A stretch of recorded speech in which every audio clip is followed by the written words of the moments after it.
Okay, it's live now. Welcome to the second session of virtual seminar series on hemoglobinopathies. Today we have an eminent clinician scientist, Professor Porteus from Stanford University School of Medicine, who is going to deliver a lecture on genome editing to cure hemoglobinopathies. Thank you so much, Professor Porteus, for accepting our invitation, and it's a great honor for us to have you at our seminar series.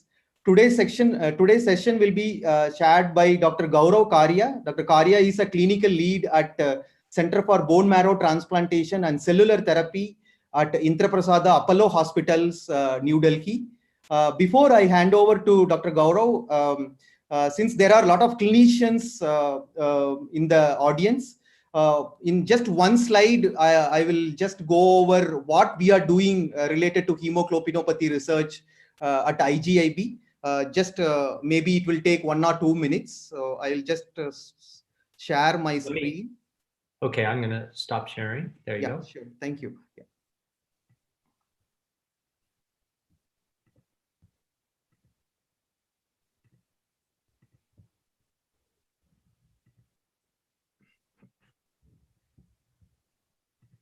Okay, so this is the overview of hemoglobinopathies research at the CSIR IGIB, CSIR Institute of Genomics and Integrative Biology. So we do 3 things related to hemoglobinopathies.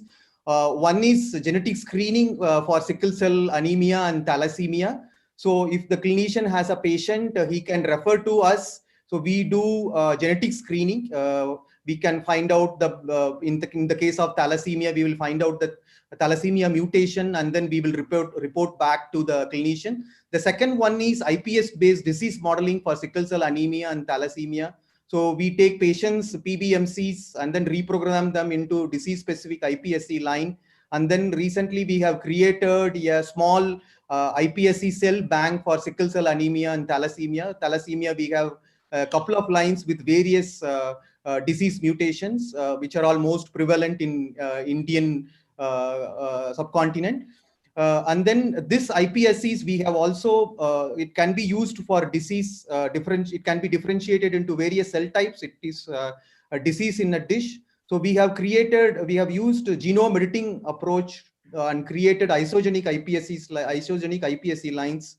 And then these iPSC lines can be used for compound screening and drug screening. The third approach we are working on is genome editing based cell therapy for sickle cell anemia and thalassemia. So we are taking 2 different approach here. One is direct genome editing, and the other one is reactivation of fetal hemoglobin through hereditary persistence fetal hemoglobin. And then we are planning to do the in vivo and experiments, and then the long-term goal is putting it back to the patient. So thank you. Over to Dr. Gaurav. Good morning, Porteus, and thank you for sparing your valuable time for us.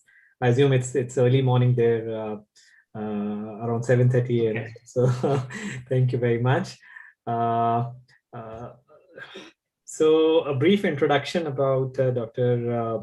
Porteus. He's an Professor of Pediatrics at Stanford School of Medicine. His research basically focuses on developing homologous recombination-based therapies for genetic and other diseases. He has a clinical practice at Lucille Parkland Children's Hospital, where he's an attending physician for the pediatric bone marrow transplant services. Dr. Porteus graduated from Harvard School and completed his MD and Ph.D. degrees at Stanford. He did his residency training in pediatrics at Boston Children's Hospital and fellowship training in pediatric hemato-oncology at Boston Children's Hospital and Dana Farber Cancer Institute. For his postdoctoral work, Porteus trained with Nobel literate like Dr. David Baltimore at the Massachusetts Institute of Technology and the California Institute of Technology.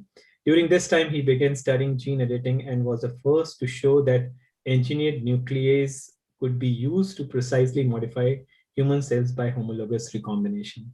So I'm sure this is a very, very brief introduction about the work what Matthews has been doing and has done in the past.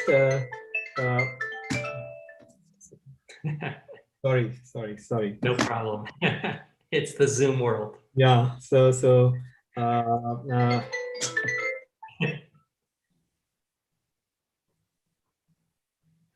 Uh, over to you, Porteus, and we would love to hear from you what you are trying to do. Seva has already highlighted what he and his colleagues have been trying to do at IGIB, and they are doing excellent work, and we'll need a lot of help and support from your end to expand this work further. Thank you very much for that kind introduction, and thank you very much for inviting me to participate. In addition, it's always exciting to share one's work that I've been working on for many, many years. What I'm going to talk about has been a career-long goal, but I also hope that this will be an opportunity to build stronger connections between my lab and my research program and all of you in India. It's been a long-term goal to think about this, and I'll end my talk with a discussion about how we might be able to do that. Stanford requires me to disclose any potential conflicts of interest, and because of my longtime expertise, I've been lucky enough to be involved in several companies, but everything I talk about today is derived from my academic lab. I start with this slide because I think it's so exciting to think that we're right at the dawn of a new era in which we're going to develop a whole new way to improve the lives of patients. And that's not to underestimate the importance of all the prior technologies have had on the lives of millions, if not billions of people around the world. And of course, we're all excited about the importance of a vaccine to get us back to some sort of new normal.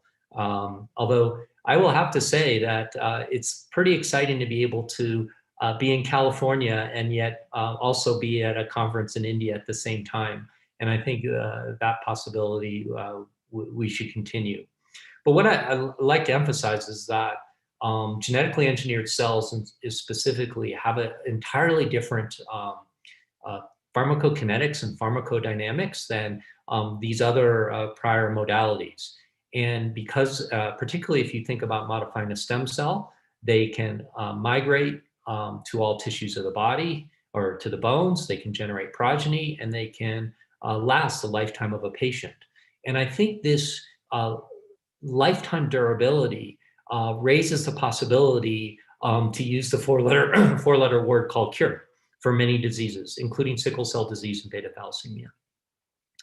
So it was now in the 1970s that many people began to recognize that with the genetic basis of disease and with new technologies that allowed us to manipulate the DNA outside the body or even the genomes in cells, that there was a possibility of deriving genetic cures for genetic diseases. And my former postdoctoral mentor, David Baltimore, wrote in 1978 that it would be a triumph of medicine if we could do this. And he discussed how we could take bone marrow stem cells from a patient and modify them so that the normal protein could be made in place of the aberrant protein. And this vision is quite simple on a chalkboard, but I think has taken us now many decades to realize. But I hope in the next 45, 50 minutes, leaving some time for questions that and a discussion that'll show you that we've actually, I think, reached this point. So I'm going to talk about gene editing, but I want to just remind everyone that gene editing is not different than gene therapy, but it is a precise and more precise form of gene therapy. And the overall goal of gene editing is to change the sequence of the genome with single nucleotide precision so that you know exactly what the genome is going to look like after you're done. And this is in contrast to lentiviral gene therapies in which the insertion sites are variable, and so every cell will be slightly different. And it's different than, say, AAV gene therapies, which don't integrate and really currently are not applicable to genetic diseases of the blood because of the division of the stem cells and progenitors. The idea of, I think, using homologous recombination or gene correction to cure sickle cell disease is actually also an old idea. And this was a paper published in 1985 by Oliver Smithies, who actually went on to win a Nobel Prize for developing homologous recombination of mouse embryonic stem cells, in which he showed he could introduce a specific DNA sequence into the beta globin gene with high precision. The problem is that the frequency of that targeted integration was only 1 in a million cells, and so far too low to be of any clinical use. And it was also not done in primary hematopoietic stem cells. So, but it's a starting point. It was not zero, and it showed in principle this was possible. The next major development came about a decade later by Maria Jason and actually several others, which often occurs in science. And Maria and her colleagues demonstrated that if you could make a double-stranded break in the target gene you wanted to repair, you could stimulate the gene targeting process or the homologous recombination process by 1,000-fold. So now instead of getting 1 in a million cells modified in the way you want, you could get on the order of 0.1% of the cells modified. An important and demonstrating the concept that a site-specific double-stranded break could unleash the recombination pathway. And then when I was a postdoc with David Baltimore, as Dr. Gaurav explained, we showed that we could use zinc finger nucleases to stimulate the gene correction process, as well as what Maria Jason had used with the ISC nuclease. And the step forward here was that zinc finger nucleases could be redesigned to recognize different target sites. So you could potentially not just target a reporter gene, but you could target any gene in the genome.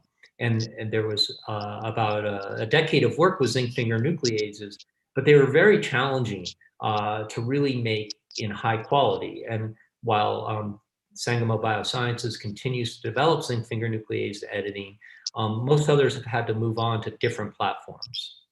I'll just point out that at the same time we were showing we could do gene correction, Dana Carroll was showing with zinc finger nucleases that was also a way to inactivate genetic elements, and he showed this in flies. And as Dr. Siva explained, the possibility of using indels induced by gene editing is an approach being developed to mimic hereditary persistence of fetal hemoglobin. So to summarize then, what we have is a genome editing process in which we design a nuclease to make a break at a specific site in the genome. And that break can be repaired in one of two ways. One is by the non-homologous end joining pathway, in which the ends are stitched back together, and usually in an accurate fashion, but occasionally in an inaccurate fashion that allows you to create indels or mutations at specific sites in the genome. This is a way of creating new errors on the genome. On the right-hand side is showing that the other ways, other primary ways cells repair double-stranded breaks. And I'll just point out that cells have redundant ways to repair breaks because breaks are a natural part of every cell's life cycle. And because the potential damage of a break is so great, our cells have evolved multiple redundant mechanisms to repair them. But the other, as I said, the other way that cells repair break is by homologous recombination. And in homologous recombination, the cell finds, the machinery finds a undamaged piece of DNA. And if we provide that undamaged piece of DNA, this recombination machinery will use it, make a copy of that undamaged piece of DNA, and then, hang on, let me just do this, and then paste it into the break. And by designing the donor DNA in a way that creates the changes you want, you can create single nucleotide changes, or you can insert large cassettes of genes. And that's the process I'm going to spend the rest of the time talking about. I will note that when nature does genome editing, and the most dramatic example of genome editing is to create immune system diversity, it also initiates genetic diversity or natural genome editing by the induction of a double-stranded break. So we're really harnessing or tapping into what nature does as well. So what I'm going to focus on are two applications of the genome edit, the homologous recombination process. One in which we just change a single nucleotide and how we've applied that to treat sickle cell disease. And then the second is to show how we can use recombination to target one gene into another gene. And what we've done in this is we've taken the HBB gene, the gene that codes for beta globin, and knocked it into one of the alpha globin genes. So we've repurposed the alpha globin gene to make beta globin. The process that we use, and it took many years to develop this process, and really many years to really fine tune the details of the process. I was thinking about this last night, that it's not like a recipe where somebody can add a little less butter or a little more butter or a little less milk or a little more milk. Really what we have found is that the details are extremely important. But the fundamental process we use is an ex vivo process, so we're modifying the cells outside the body. We purify our CD34 hematopoietic stem and progenitor cells using standard methods. We put them into cycle by culturing them in cytokine supplemented media. And then we deliver the two components of the process, the nuclease. In this case, we use CRISPR-Cas9, and we deliver that as a ribonucleoprotein complex, Cas9 protein complex to a synthetic guide molecule. And I've listed some of the sources for these reagents that we can obtain here in the United States. And we deliver this RNP complex via electroporation, a shock to the cells. And then we deliver the donor template on an AAV6, and we deliver that immediately after the electroporation.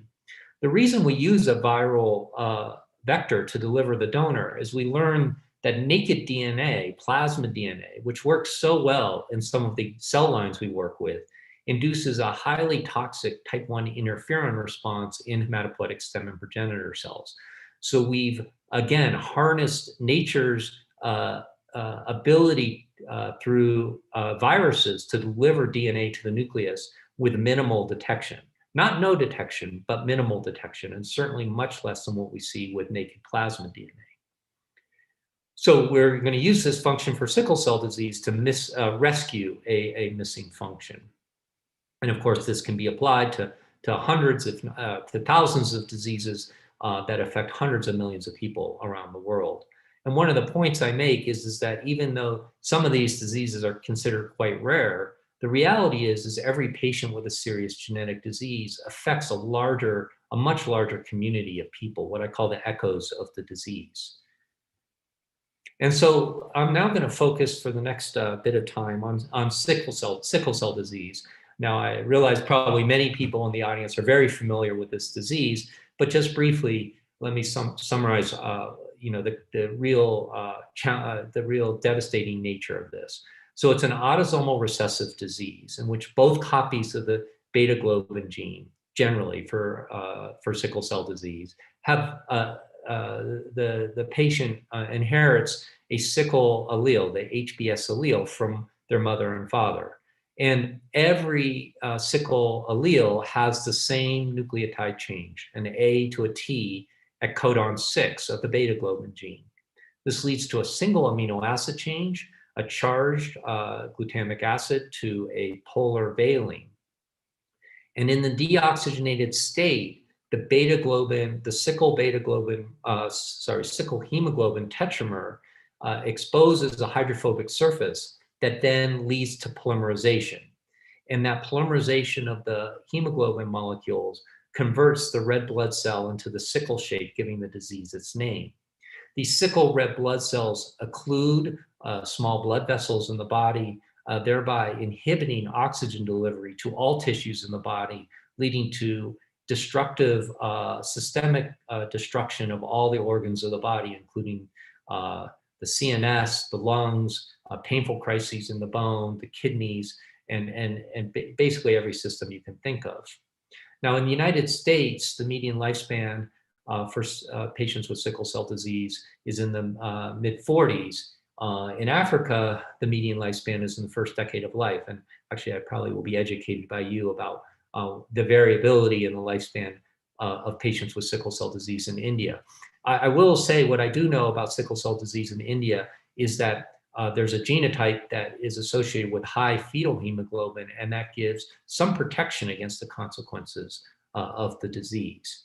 So in many ways, this is an ideal disease for genome editing because on a chalkboard, all one has to do is correct that one mutation.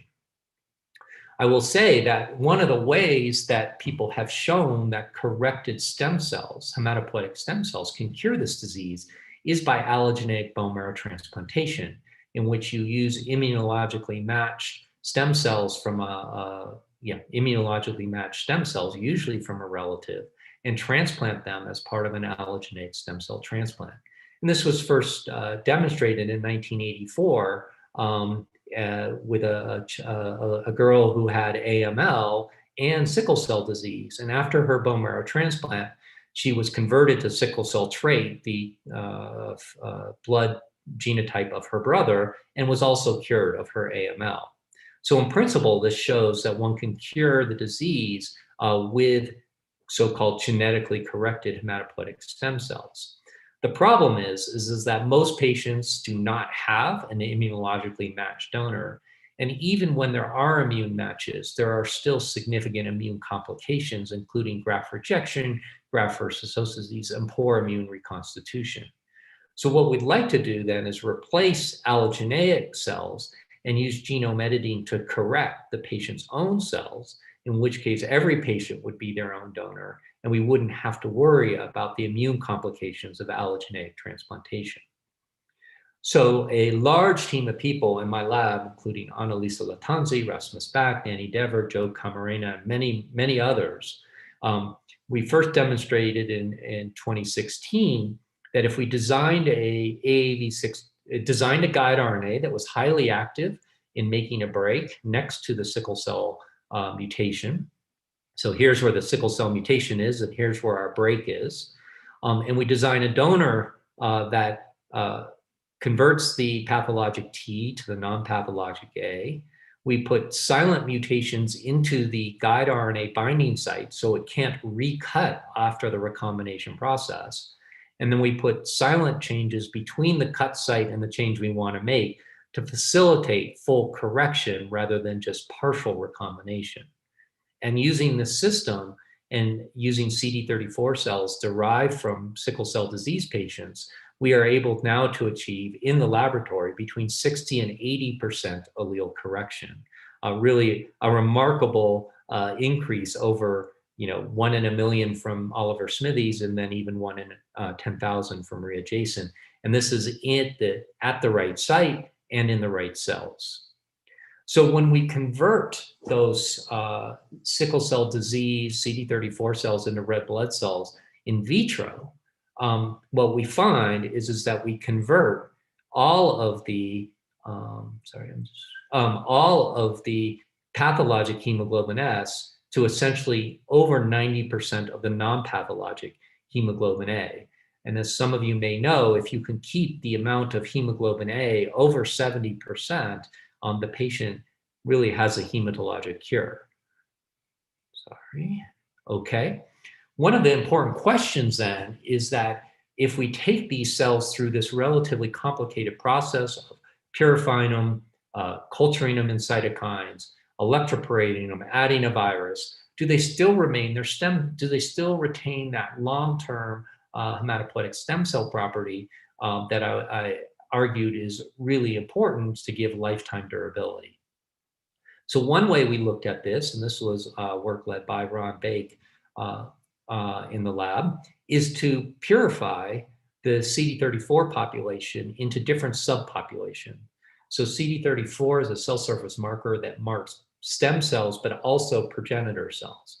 If you add additional cell surface markers, you can identify phenotypically what the long-term HSC is.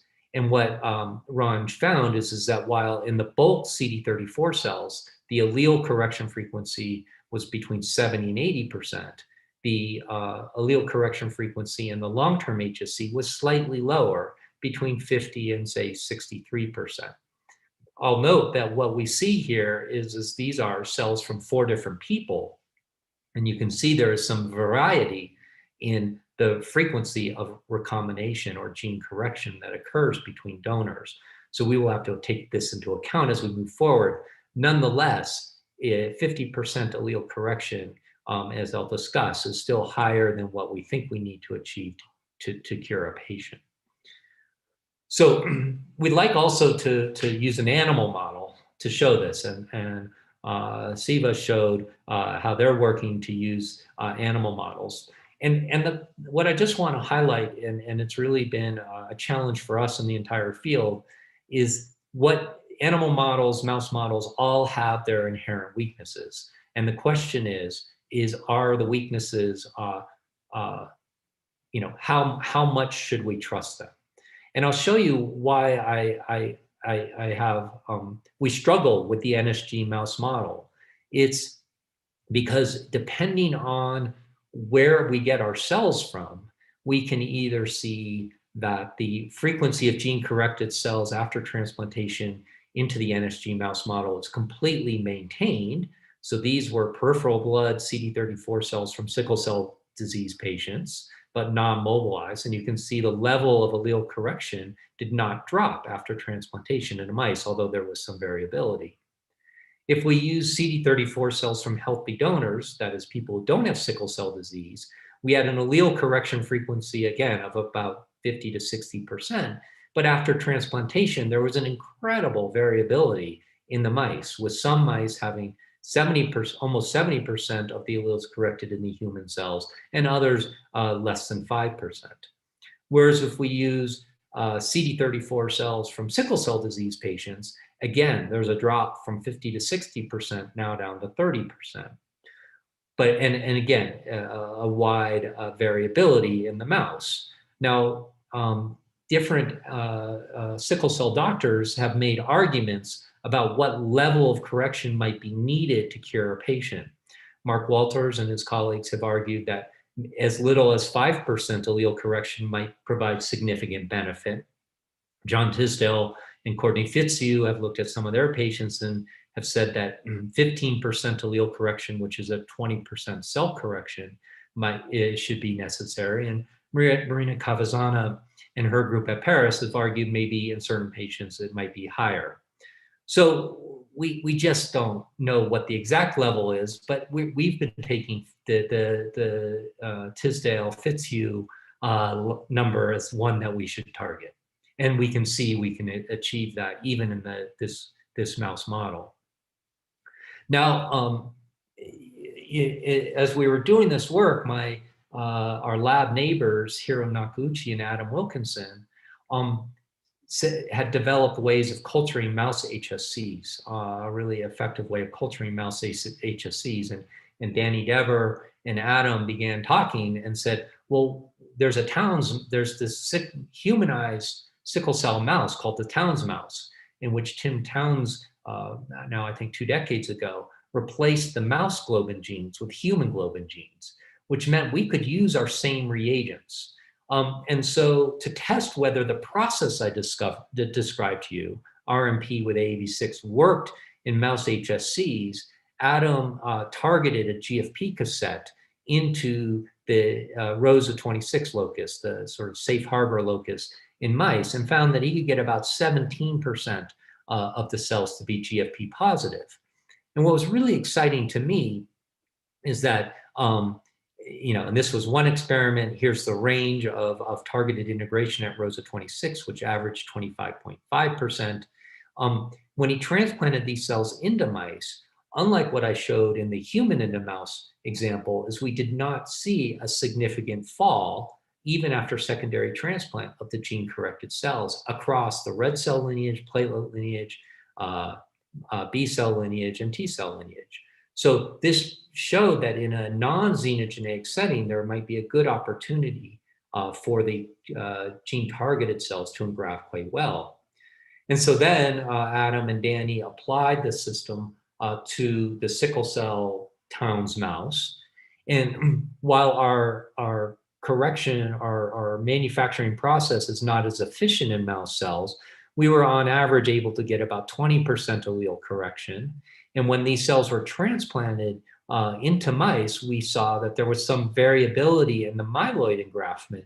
But what we found is that if the myeloid engraftment was above 15%, well, generally if it was above 15%, we could get above 60% hemoglobin A in the mice, and the mice no longer had sickle cell disease, nor longer had beta thalassemia.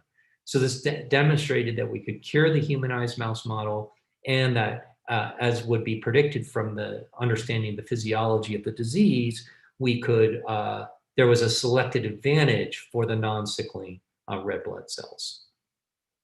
So we have gone on to scale up this process in human cells as a path towards tempting this in patients. Our allele correction frequency at the higher scale has dropped from that 60 to 70 to 80% level down to 40 to 50%. But that does lead to over 50% of the cells having at least one allele corrected, which again exceeds that threshold that John and Courtney have described. And what you can see on the right-hand side here is that we get a mixture of alleles. We get some alleles that are unmodified, we get some alleles that have the gene correction process, and we get some alleles that have an indel, which will create a beta thalassemia major phenotype. And we're very interested, and many people are very interested, is to see if this ratio, what this results in terms of the hematology of patients who receive this mixed genotype type product. We did in preparation for filing an IND to the FDA to get approval to do a clinical trial. We did a number of different genetic or molecular biology assays for any genotoxicity. What we find is that there is a single off-target site in which the indel frequency ranges around 1% using the process I described, a high-fidelity Cas9. But this site is hundreds of thousands of bases from the nearest gene. And when we annotate it, we can find no known functional significance.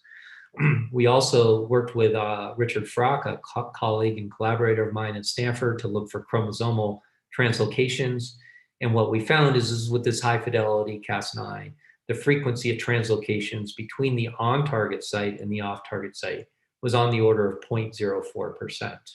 So when we presented this data, the efficacy data I described and the safety data, as well as a functional toxicology study to the FDA last year, we had some back and forth, but in the end they said that given the unmet medical need of sickle cell disease and the data you've presented, that you are allowed to proceed with a clinical trial in the United States. And so that generally what we'll be doing is, I show a picture of a girl here, but we'll be starting with young adults, in which we will mobilize cells using plerixafor and then purify the cells on a Miltenyi Clinimax. The cells will then come into a GMP facility where they'll be manufactured in the way I described.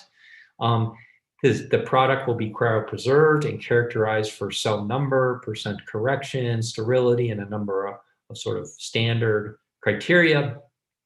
If the product passes those quality control, the patient will come back into our hospital, receive full doses of myeloablative busulfan conditioning to create space in the marrow to allow our autologous gene-corrected cell product to engraft. And when this occurs in the first few patients in the US, which we hope will happen in the next few months, I will not be sleeping very much because we have no idea how well these cells will engraft and reconstitute the blood system of the first few patients.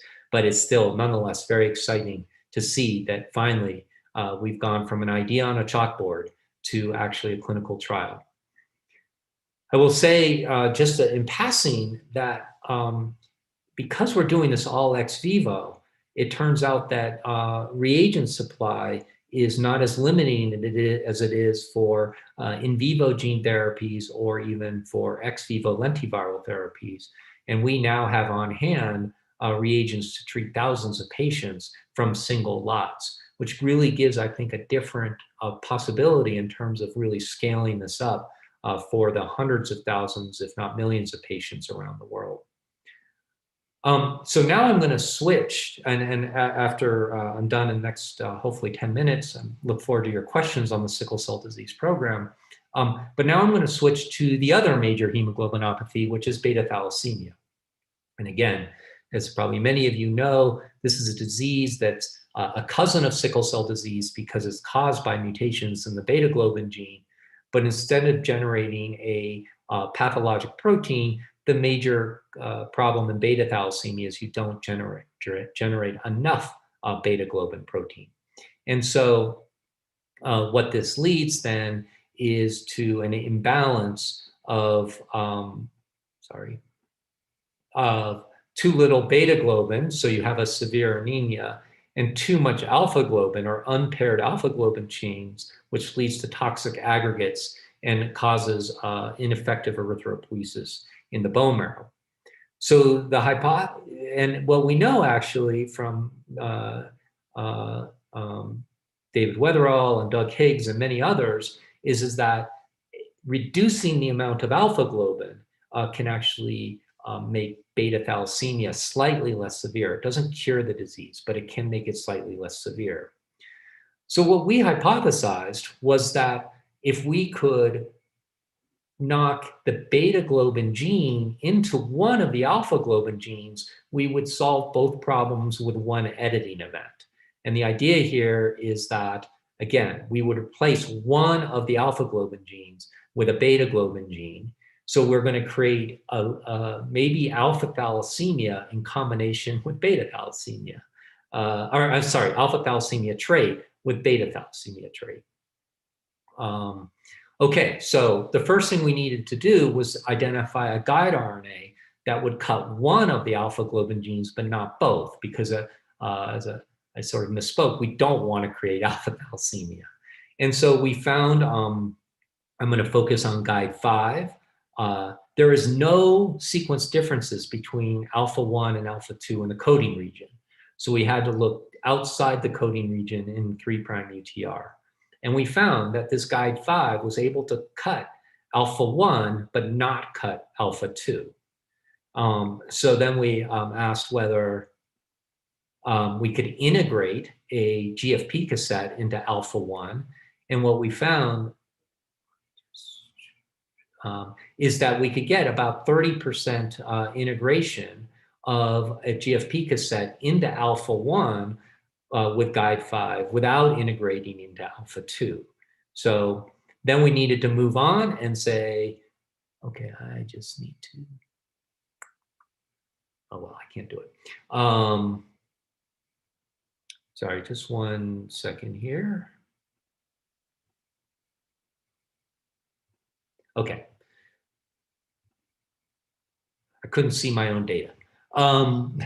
So what we found is that if we paid attention to the exact design of the donor, the beta globin donor molecule, by lengthening the homology in the 5' region of the gene, we can now get up almost close to 40% what Kyle, who led this project, called whole gene replacement, in which we replace the alpha globin gene with the beta globin gene.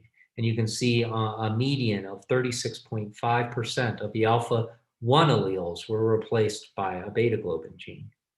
So we then wanted to test how well did this work in terms of the hematopoiesis. And we first had access to sickle cell disease patient-derived CD34 cells.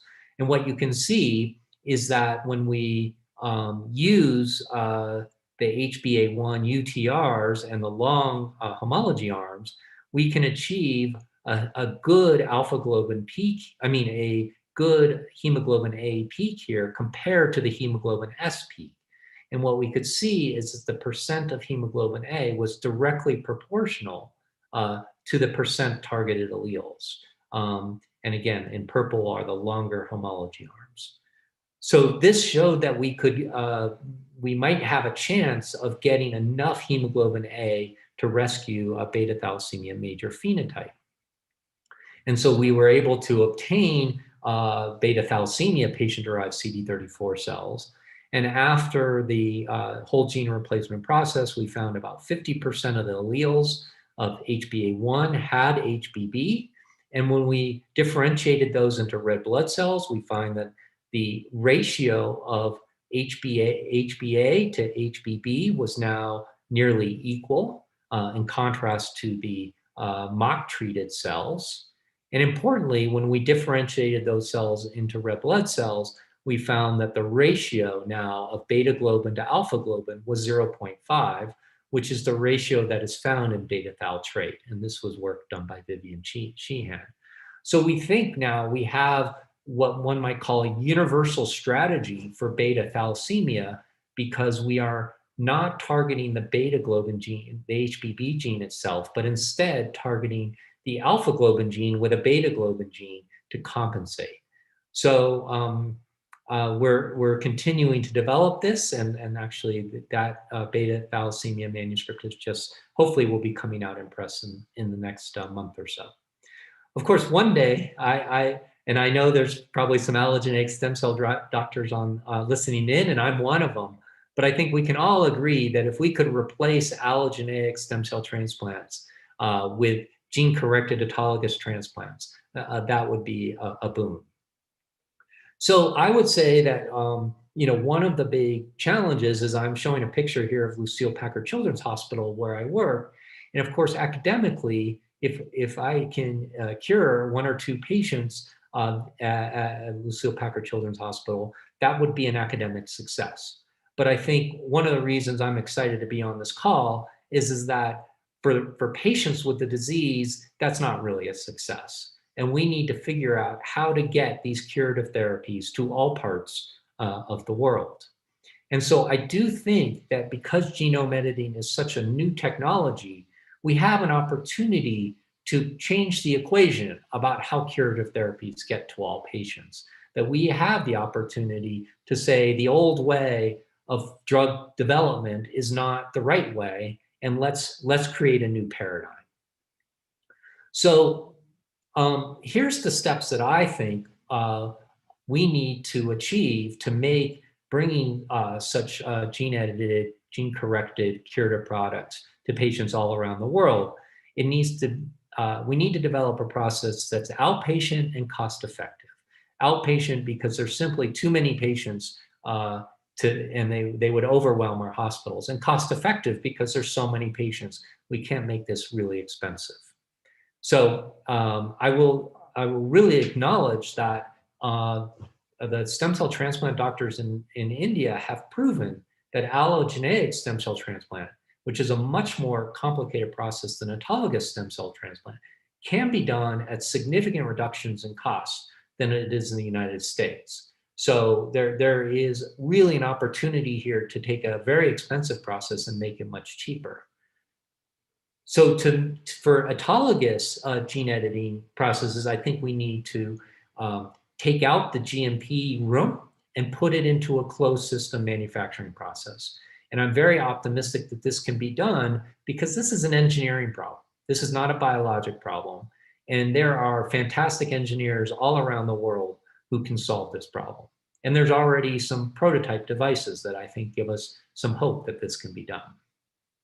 Second thing I think we would like to be able to eliminate is this mobilization and pheresis. While feasible, it's still not without its cost and complications. And so what I actually, my vision and something that I really am going to focus on over the next few years is this process where we use molecular sequencing to diagnose patients before they're born, and then at birth harvest the cord blood and use the cord blood in a closed system manufacturing process to create an autologous genetically corrected product. And I think that will be an approach to eliminating this having to do mobilization and pheresis. And of course, with the development of sequencing technologies to do diagnostics, these are becoming cheaper and cheaper. And then finally, to really make this outpatient, we will want to develop a way of eliminating the endogenous hematopoietic stem cells in a non-toxic fashion.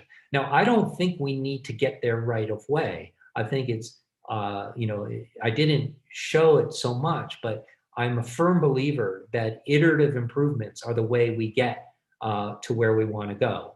So we don't necessarily have to do all of these things all at once, but I think we can test and check each one of these as we move along and eventually create a process that might be curative and outpatient around the world. So again, I want to thank you for really the opportunity to present. I think many of you know that taking something from the laboratory to the clinic requires a huge team of people, and and I've listed just some of whom here. I've been lucky enough to be supported by multiple grants from California and the NIH, as well as by philanthropic grants to support this process. And then a host of collaborators, both at Stanford, at other academic universities, and in biotech. And as I said at the very beginning of the talk, I really hope that this might catalyze some fruitful collaborations as we move forward. So again, thank you very much. I'm going to stop sharing my screen, and hopefully we can have an interesting discussion.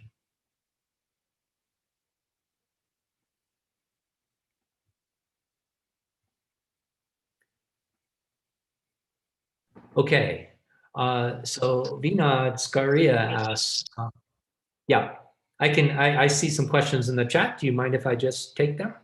Yes, Dr. Porteus, I think Dr. Gaurav will coordinate. He will read the questions and then. Okay, great. Thank you, Dr. Gaurav. For a fantastic overview of the gene editing approaches, Porteus. And yes, I recently got to know these people, Siva and his team. So they are doing an excellent job, which to be honest, I was not at all aware of. I think, as you rightly said, we need better coordination, because they have already done some significant and very constructive work in past few years. And what we need is how to effectively take it to the clinical practice. So that is what we need to work on. So we'll move to the question answer session. And the first question which we have is from Mr. Karthik VK. For efficient HDR in HSPCs, which one will be a better donor, AAV, SSODN, or a plasmid? Yeah, that's a great question. So the cross-plasmid right off your list. I didn't show the data, but when we spent many years transfecting plasmids into T cells and CD34 cells, and you activate this robust type 1 interferon response that kills the cells. I think you can, so then the choice is between AAV and SSODN. And actually, I make the argument that, so I showed you the data with AAV. Several other groups, including my colleagues here in California, have shown that SSODNs can also template the repair quite efficiently, not quite as efficiently as AAV. They get about 40 to 50% correction. Nonetheless, that's above the number that we think will work. So I am actually excited to see both programs move into the clinic, because I think it is only in those phase 1 clinical trials that we will understand if one is working better than the other. One of the possibilities, of course, is that let's just say SSODNs might not work quite as well as AAV, but they might be able to be manufactured at such a large volume that it becomes an easier and cheaper way to get to more patients. So I think we're going to have to see what the results are, and I'm excited that both are being developed. I will say my group, we only have the bandwidth to do one, so we've chosen AAV, but I look forward to other groups testing SSODNs. Yeah. So the next question is AAV genome integrate randomly like lentiviral vectors in the genome during gene correction? Yeah, we have, so the AAV process does not have an integrase like a lentiviral vector. So it doesn't integrate as part of its lifestyle. There is a very low frequency of random integration, but it's on the order of 0. Well, what I can tell you is there's a very low frequency. It is below the limit of detection though in our assays, but I wouldn't say that there's zero. But it's not part of the lifestyle of AAV, unlike the lentiviral vector, where integration in an uncontrolled fashion is part of its life cycle. Yeah, thank you. The next question is by Ms. Rhythm, and she asked that it's an interesting work. I have one query regarding other alternative NHEJ pathway. Have you checked larger deletion genome wide after correction? Yeah, so again, not surprising, getting really fantastic questions here. So we, it's not, I think, I'll narrow the question a little bit. Larger deletions around the genome are not likely. What is likely though is to get some larger deletions at the site of the break. We have usually just talked about short indels as being what happens at the site of the break, but it is clear that you can get larger deletions of hundreds or even thousands of base pairs. We're in the process of trying to measure that for sickle cell disease. So I don't have an answer, but it is something that I think will become part of the suite of data that we'll want to present moving forward about what that frequency is. I can say it's not high, but I can't tell you whether that's subjective, it's not very high, is 0.5%, 0.1%, or 0.01%. That's what we're trying to measure. The next question is by Dr. Nupur. And he has this question: could you elaborate more on the effect on hematopoiesis with alpha-thal gene editing approach? Yeah, thank you. Yeah, I know I went through that a little fast. So what we see, again, we have not tested this in the Towns mouse model. So all I can discuss is what's happened in vitro. What we see though is that the number of red blood cells that is produced seems to be maintained, that the total amount of hemoglobin that seems to be produced is maintained. So what we think we're getting here is a 3-gene, so we maintain 3 of the alpha genes, and then we replace 1 of the alpha genes with a beta. So that's not alpha trait, it's what alpha, oh, I forget the name. I should be fired now because I'm supposed to know that. Combined with beta thal trait. I guess it's alpha thal carrier or alpha carrier when you have 3. So we think that the red blood cell hematopoiesis should be fine, but again, we don't have an in vivo test of that yet. Okay, the next one is by Dr. Garima. Yeah. Why not correcting the beta globin gene a good option to treat beta thalassemia, and instead you opted for changing one alpha? So I think you have partly answered that. Anything more to add? Well, let me add that the variety of mutations that cause beta thalassemia major is large, and the process of correcting any one mutation, as you saw for sickle cell disease, is still quite challenging. And so we wanted to not just say, so we wanted to find more of a universal strategy, which is why we went down the road. Now, down the the knocking into the alpha globin. Now, as the gene correction process becomes more efficient, both from a technical and regulatory standpoint, it may be possible that we can develop individualized beta thalassemia mutation correction strategies, but that remains both a technical and regulatory challenge moving forward. All right. The next one is by Sarvana Bhavan, and the question is, with the emergence of base and prime editors, what do you think about the future of SSODN and AAVG? Yeah, so this, Yeah. So for some of you who aren't aware, base editing uses, both of base editing and prime editors don't require double-stranded break. In base editing, you attach basically a deaminase to the Cas9 protein, and it deaminates a specific base. Now, the problem is for sickle cell disease and even for beta thalassemia, most of the mutations you can't directly correct using a base editor. There's sort of a workaround that you're working. For prime editing, right now, that is a really complicated system. And it involves a reverse transcriptase and even more complicated guide RNAs.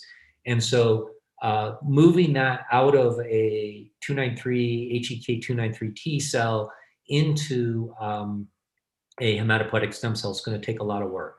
All that being said, I still am a real advocate for AAV because we can introduce large cassettes of genes. For example, the beta thalassemia approach that I described could not be done with a base editor or a prime editor.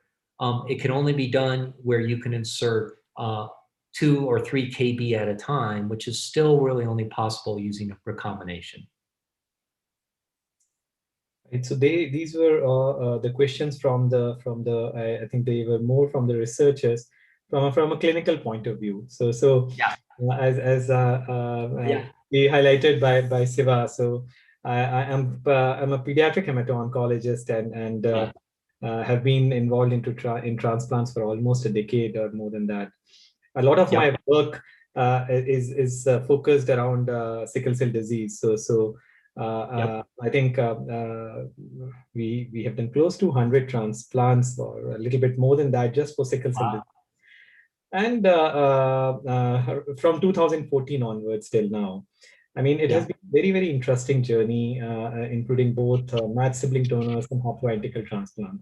Now, my question is, in these past 5-6 years of the practice at our facility, we have seen a sea change in the clinical outcomes.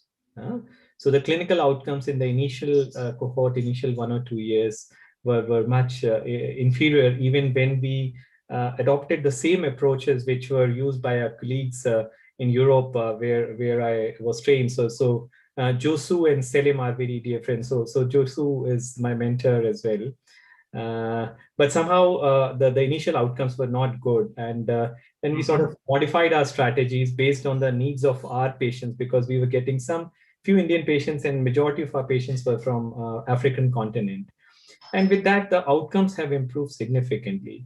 Now, if we assume that this pace of clinical improvement will continue in hematopoietic stem cell transplant settings, even with alternative donors, haploidentical donors, matched unrelated donors, how do we place hematopoietic stem cell transplant 5 or 10 years down the line vis-a-vis gene therapy or gene editing approaches? Yeah, it's a great question, and you know, I'm going to put my pediatric hematologist hat on and my sickle cell disease hat on and my stem cell transplant hat on, and say, let's let them all get better.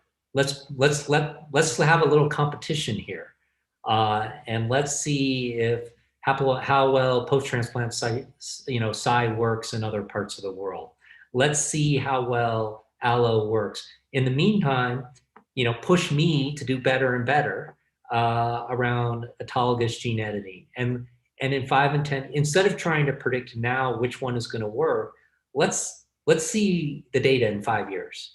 And you know, I'm going to rely on somebody like yourself and say, you know, Matt, your gene editing process looks good, but it's still not working as well as it needs to. You know, go back and make it better, and then come back and talk to me. Or maybe in 5 years, you're going to say, and you know this as well as I do, autologous transplants are so much easier than any allogeneic transplant. I mean, you know, when an allogeneic transplant works well, it works great. But when it doesn't work well, absolutely, it doesn't work well at all. Then you And just, yeah. whereas autologous transplants, you know, they tend to work pretty well. So I say let's develop them all. Let's develop HPFH and gene correction and lentiviral gene therapy and maybe even base editing and allo transplants and, you know, haploidentical allos. And let's see where we are in 5 to 10 years and start making some choices. Yeah, so I think that summarizes it very beautifully. So that zeal of making everything better is required, and this field is evolving, and it's a very promising field, and especially for a country like India, and where we get a lot of influx of patients from Africa as well.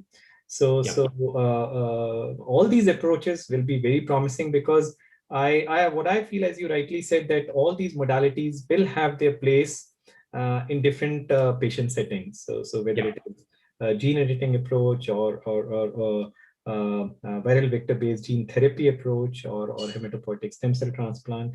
The other question which I have is that if we decide on a platform to work on, whether it's viral vector-mediated gene therapy or gene editing, for a country like India, which one would you suggest should we focus on? I think I asked this to all of my colleagues, because we are a country where we have some challenges, some resource limitations. I say we are not resource poor, but yes, we are resource limited country. So which one would be a better approach in which we invest our time and energy? Well, I'm going to say mine. And I hope, but you know, again, I think what I hope we can follow up with some real, you know, longer conversations than just a Q&A. But if you ask me what I would like to see, is I would like to see us develop an approach where you could pilot each of the different approaches, not necessarily have to reinvent everything from the wheel. And then we can figure out, it's more than it's not just one measure, right? It's how easy is it to freeze the cells? How easy is it to manufacture the cells? How easy is it to give the cells back? And then what does the hematology look like when you have, say, high hemoglobin F versus having very high hemoglobin A? I don't think there's any one metric that's going to tell us what to do now. But I would look forward to working with you to establish pilot studies so we get information about which ones might be the one to emphasize. As you point out, India is such an interesting country because the technology, your ability to do the most complicated things exists, but then you have this huge over 1 billion population out there as well. And so I think it's a tremendous opportunity to help the entire field figure out which one to use and emphasize. If you have some time, there's one more question. Sure. Yes. So there's a question from Shashank Jaitley. Yeah. How do you overcome a heterogeneous editing process in case of CD34? That is, some cells having proper homologous recombination, at the same time, some having indels. Yeah. That's going to be a question. We're not doing anything about that. We are characterizing the population for what percentage of the cells have each of those different genotypes. But what we'll be doing then, as that heterogeneous population goes into patients, we'll be monitoring to see if the indel cells are causing problems, or do they sort of disappear, at least in the red blood cell lineage, because they're beta thal-like cells, and so they drop out. This is a question, for now, we are measuring the heterogeneity, but we're not doing anything about it. If we find in patients that the heterogeneity is a problem, we'll have to go back to the chalkboard or the lab and figure out solutions. So for now, monitoring is the answer rather than trying to do anything specific. Thank you, Porteus. Over to you, Dr. Siva. Thank you, Dr. Porteus, for a very interesting talk. Thank you so much for spending time with us. Thank you once again. Thank you very much for inviting me, and While I look forward to being in person at some point, the reality is this is a pretty efficient way of talking to each other. Yeah. So yeah, the better part is that, I mean, even in these difficult times, there were almost 200 to 230 people who were there listening to you. So yeah, it lacks that charm of physical interaction, but this gives us opportunity to be together even in difficult times. So thank you once again. Thank you. And I look forward to staying in touch. Yeah. Thank you. Thank you so much. Thank you, Porteus, and thank you, Dr. Gaurav, for sharing the session. Thank you. Yeah. Thank you. Bye.